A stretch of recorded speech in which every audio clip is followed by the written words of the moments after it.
Karibu tena katika Ngenga za Wananchi. Nipo na vijana ambao katika kipindi kilichopita walizungumzia vikwazo na changamoto ambazo wanakutana nazo katika kupata mikopo ya vijana. Na leo wanaendelea kuelezea vikwazo hivyo huku wakitoa suluhu ya wao kupata mikopo. Na ni matumaini kwamba wadau kutoka Wizara ya Vijana na halmashauri wale wanaotoa mikopo ya vijana, wanawake na wazee watakuwa wanasikiliza na kuona jinsi gani ya kufanyia kazi. Mimi ni Samson Charles, tukiwa hapa Kijiwe cha Kivulini, Mikocheni, mkoani Dar es Salaam. Ngenga za Wananchi. Kwa hiyo yale mazingira ambayo wao walishajiwekea kwamba nikishapata mkopo nitafanya kitu fulani ambacho ni tofauti na walichokuwa wamepanga katika mikakati yao kwenye kikundi chao, hii inaweza kupelekea kuathiri kwa baadhi ya watu wanapofanya zile application na utaratibu wa kufuatilia mkopo kule kwa serikali kuona kwamba nyinyi mmeleta proposal hii, sawa, tumekubali. Je, tunavyowapa huu mkopo, je, mnaweza kutumia katika mazingira gani?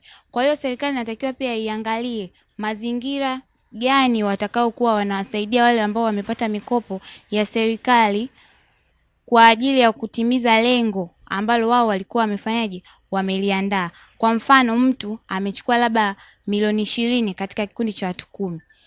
Kule ametoa labda proposal, labda anaenda kufungua kiwanda hata labda cha ufugaji, lakini matokeo yake unakuta labda kwenye kiwanda cha ufugaji labda wamechukua ufugaji labda wa kuku. Sasa unajua kuna ile changamoto za tunasema katika kuna ile inflation ya bidhaa, yani unakuta bidhaa ulijua labda ulikadiria kwenye makadirio labda kuku nitachukua labda wale wa kukokotolesha wale nitakongotoa, alafu unakuta chakula cha kuku kinapanda katika soko. Kwa hiyo kikiwa kimepanda unakuta labda zile dawa za kununua mifugo kwa ajili ya mifugo unakuta zimepanda. Kwa hiyo inapelekea ni hata wale ambao walitegemea kuweka kiasi chao cha hela kwa ajili ya ule mradi unakuta wanashindwa kufikia faida ile ambayo waliiweka, hii kwa ajili ya marejesho na hii kwa ajili ya matumizi mengine. Kwa hiyo pia tunatakiwa serikali tusaidie kufuatilia na kujua mazingira gani sahihi watawawekea vijana ili waweze kunufaika katika miradi yao ambayo wanaianzisha. Wewe binafsi swala umeshawahi kujaribu Mimi hapa nimeshawahi kujaribu kuomba mikopo. Na mikopo ambao nilijaribu kuomba tulikuwa tunaomba tu yani kwa ajili ya usafiri. Sasa usafiri? Yani usafirishaji. Tulikuwa tumetaka yani kama ni bajaji au pikipiki. Sasa unakuta tulikuwa ngapi? Tulikuwa 5. Hapa mjini. Hapa mjini. Dar es Salaam hapa halmashauri za Dar. Ndio. Lakini unakuta mpaka sasa hivi yani kuna mikopo mingi, ukuta mikopo ya halmashauri iko mingi yani hivyo, lakini kwenye ambao sisi tulikuwa tumeomba ni hii sio ambayo inatolewa hii mwezi wa 7 hii. Lakini unakuta kwenye uombaji wetu tunakuhamisha na viongozi. Ndio maana nasema kuna changamoto ya kwenye utawala. Viongozi pale kwenye halmashauri. Unakuta kiongozi wewe umekizi vigezo, umepeleka project yako pale, imekubaliwa, lakini kwenye kutiwa saini labda unakuta mshapeleka dokumenti nyingi, saini zimeshatiwa, lakini hela haifiki kwa vijana. Unakuta labda kama ni waziri au ni nani ameprovide ile amount ifike kwa vijana, unakuta kuna ile kama tamaa, yani yule kwa nini apewe mimi hapa, labda na shida zangu binafsi. Ile hela baada ifike huku inaanza kufika kwa kiongozi wako. Kwa hiyo kiongozi lazima naye atataka atoe fungu pale. Kwa hiyo unakuta kama hela mlipewa labda milioni 20, naweza ikakuta hata milioni 10 ndio mnapewa. Kiongozi wa kikundi ama halmashauri? Viongozi ni wote, ila halmashauri inaweza ikaprovide mkopo kwenu. Ila wasimamizi wenu. Wasimamizi ndani ya kikundi. Ndani ya kikundi. Kwa hiyo nyinyi pesa mlishapewa kwenye kikundi? Hapana. Hasa mbona unasema changamoto za viongozi? Yaani nasema changamoto ya viongozi, unajua vijana yani mpaka yani upitie utaratibu wote ujue, lazima uulize. Huwezi kukurupuka kwenda bila kujua utaratibu unakuaje. Kwa hiyo unapoenda vile labda nakufuata labda hapo kwa Samson, na nataka unielekeze jinsi ya kuapply kwa sababu nimesikia labda tangazo, mimi sijui vigezo, utaniambia labda nenda kwa mjumbe, nenda labda kwa afisa maendeleo, nenda wapi. Hasa nitakapofika kule kote kwenye ile fungu ambalo nitakuwa labda nimepatiwa mimi kama yani niseme kama mkopo wangu mimi na kikundi changu, unakuta labda ile amount inayo be provided kule kunifikia mimi ndo nitazungushwa, labda halmashauri haijatoa mkopo bado, halmashauri kumbe mkopo ulishafanyaje, ushatolewa, lakini kutufikia sisi ndo mzunguko mkubwa. Yani unakuta mpaka mtu anakata tamaa. Sasa unakuta kwa sisi vijana tuna ile claiming capacity kwamba yani mtu kama kikundi fulani kilifanya hivi na huyu mtu namjua wa mtaani, yeye ameshindwa na anajulikana, je sisi tufanyaje? Tutaanzia wapi? Tutafanya hivi. Kwa ile imani unakuta mtu anapoteza nini, anapoteza kufuatilia. Lakini mtu anakuta ana uhitaji wa serious kabisa kufanya jambo lake, lakini anashindwa kutokana na changamoto katika utawala wetu. Kwa hiyo pesa zenu tayari zipo, ila mnahisi kuna mtu kafanya figisu hapa kati. Ni kweli, kwa sababu kila mtu analalamika. Mara utasikia labda fulani kafanya hivi, labda unaenda kwa kiongozi ambaye yeye amekuleta au amekusimamia, anakuambia fuatilieni wenyewe, labda sisi hatujui. Lakini yani wewe ndio uko chini, unamfuata wa juu, anakuambia fuatilieni. Sasa yeye kule wa juu kama hajui, sisi tunaanzia hapo, tutaona nini? Kwa hiyo ukionana na Mheshimiwa Joel na Nauka una mengi ya kumueleza. Na mengi sana.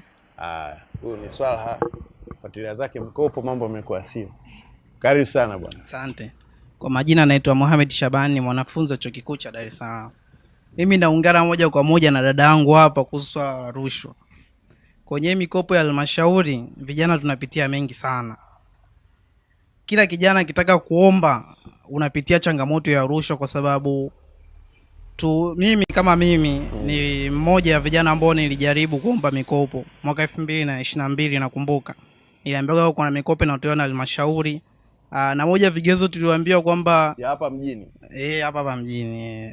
Nilikuwa nakaa Afrikana kule. Nilikuwa nakaa Afrikana, kwa hiyo nikaombea kule. Okay. Sasa tuliambiwa kwamba tuandae vijana, vikundi vya vijana watu 5.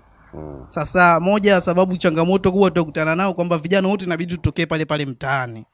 Sasa uwezi kawa na vision moja na vijana ambao wanakaa nao mtaa mmoja. Yaani kwamba unaambiwa eti kwamba vijana wote 5 mtoke mtaa ule ule. Sasa mimi nasoma Chuo Kikuu cha Dar es Salaam kule na wanafunzi wenzangu ambao tuna vision ya kuanzisha mradi. Sasa mimi nikaenda pale nikawaambia kwamba mimi na vijana ambao tunatoka nje ya mtaa huu tunataka tuanzishe kikundi. Wakasema hapana, mnatakiwa mtoke mtaa huu. Sasa ikabidi nitafute vijana wa pale pale. Tukaandaa document zote, tukaanza kuapply. Tukaenda kwa afisa mikopo, na hata afisa mikopo hawa wengi hawana elimu ya kutosha kutoa kwa sisi vijana, kwa sababu alituambia tuandae document kiasi fulani. Tukaandaa na kweli tukafungua account kwenye poto ajira tukaapply. Lakini kwanza kule ukiapply unakaa kwa muda mrefu sana, yani muda mrefu mnatumika, kila siku naingia mole kwenye account kuangalia kuna mabadiliko yote sioni. Sasa baadaye tukaona kwamba tumeapproved kwenda hatua nyingine kwenye poto. Sasa jambo limeenda hatua ya pili. Tumekaa muda tunapiga kila siku simu halmashauri, je vipi afisa mikopo huko vipi, tumepitishwa? Anasema subirini.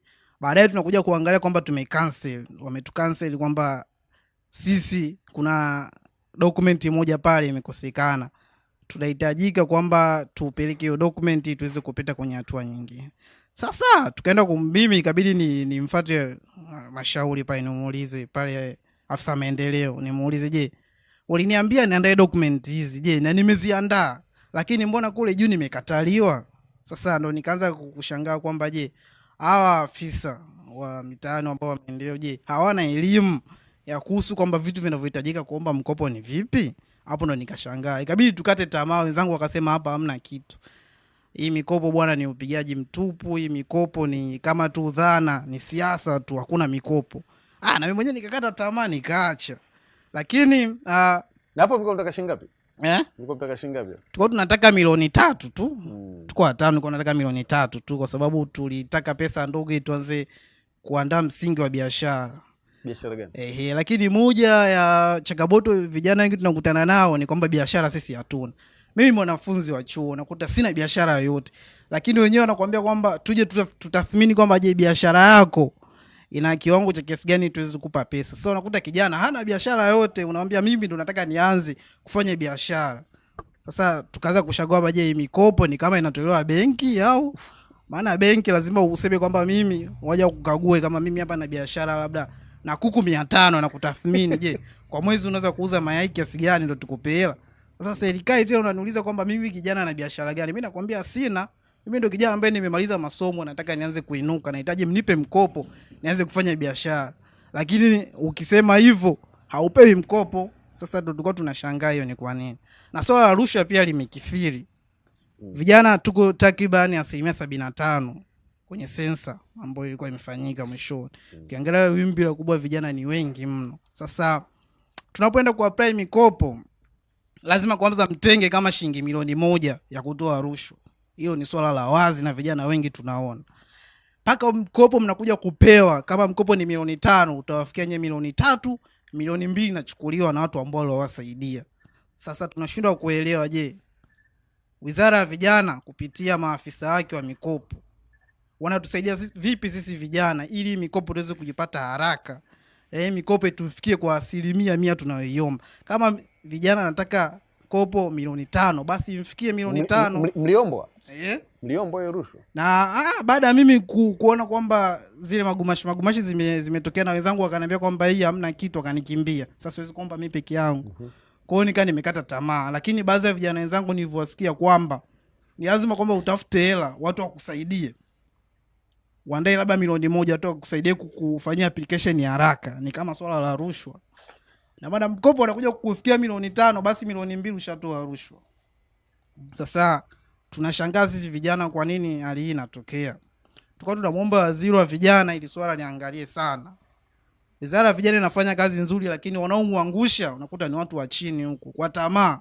Kuona kwamba kijana mdogo anapewa milioni 10 basi na yeye anataka apewe milioni 2 pale kwenye hela ya mkopo. Ndio maana vijana wengi tunashindwa, kwa sababu unakuta kijana hana kianzio cha kwanza kuomba ule mkopo, na mkopo unatolewa na serikali, na hizi pesa ni kodi na sisi wananchi ambao kila siku ukinunua vocha kijana yote unalipia kodi, kwa sababu mimi nikinunua vocha hapa na katwa kuna 1% nalipia kodi. Ile kodi ni haki yangu mimi kurudishiwa, aidha serikali nirudishie kwa kama hivyo kwa mkopo au nirudishie kwa kutengeneza kitu ambacho kinaweza kikatusaidia. Sasa na vijana wengi nilikuwa napiga nao story hapa juzi, wananiambia kwamba kama hii mikopo ya halmashauri imeferi, basi serikali iangalie namna ya kurudishia pesa sisi vijana. Kwanza kwa kutengenezea miradi. Okay. Vijana tunahitaji miradi. 75% ya vijana wote nchini hawezi kuwapa mkopo wote, ni swala la uongo. Hawawezi kupewa wote mikopo. Sasa cha msingi ni sisi vijana kuturudishia pesa kwa kutengenezea miradi. Kama mfano wilaya ya Ubungo, unaangalia wilaya ya Ubungo, je, kuna kitu gani ambacho kinaingizia pesa zaidi? Wilaya ya Ubungo tutengenezee soko kubwa, uanze kutupa mitaji sisi vijana, tupe mitaji ya bodaboda, tupe mitaji ya bajaji, lakini sio useme kwamba unawapa mkopo kile kijana mmoja. Ni uongo, mkopo hauwafikii vijana. Hao wanaopata wanapataje? Hao wanaopata tunawasikia huko. Mimi sije kushuhudia kijana ananiambia mimi nimepata mkopo. Sijui. Hao ni vijana gani wanaopata mkopo? Hapa kama kuna kijana wote hawezi kuniambia ishaje kumshuhudia mtu akamwambia mimi nimepata mkopo. Huyu amefukuzia. Ushakipata? Ushakushuhudia. Hebu tusikie huko ushakushuhudia. Mimi kwa upande wangu na mwanafunzi mwenzangu pale alinishirikisha, aliambia yeye kwa mara kwanza aliomba akapata, na pia aliweza kurudisha, pia akafanya process za kuomba tena na pia akapata. Shingapi? Amount ya mwisho ambayo alifikia kuweza kuomba ilikuwa ni shilingi milioni 6 yeye binafsi. Binafsi? Bila kikundi? Bila kikundi. Halmashauri gani? Kwa upande wa halmashauri sijajua alitumia halmashauri ipi, lakini yeye ni mjasiriamali. Na uliziona kapata peke yake bila kikundi? Kuziona kwa kuzipata sijajua, na sijajua proposal zake au maombi yake ameandikaje, lakini yeye anasema mara ya kwanza alianza kupewa milioni 3 akaweza kuzifanyia kwenye mradi wake na akaweza kuzirejesha, pia akaomba tena akapata, lakini kwa sasa hivi hakuomba tena. Sawa. Baada ya kumaliza kuzirejesha. Kwa Mohamed bwana, wapo wanaopata. Wapo waliopata. Mimi ndo kusema kweli ndo kwa mara ya kwanza leo namsikia kijana mwenzangu anasema kwamba kuna vijana wamepata mkopo. Lakini mimi kwa vijana wengi wa chuo wanaopiga nao story wanasema mikopo hakuna. Sasa tunashangaa.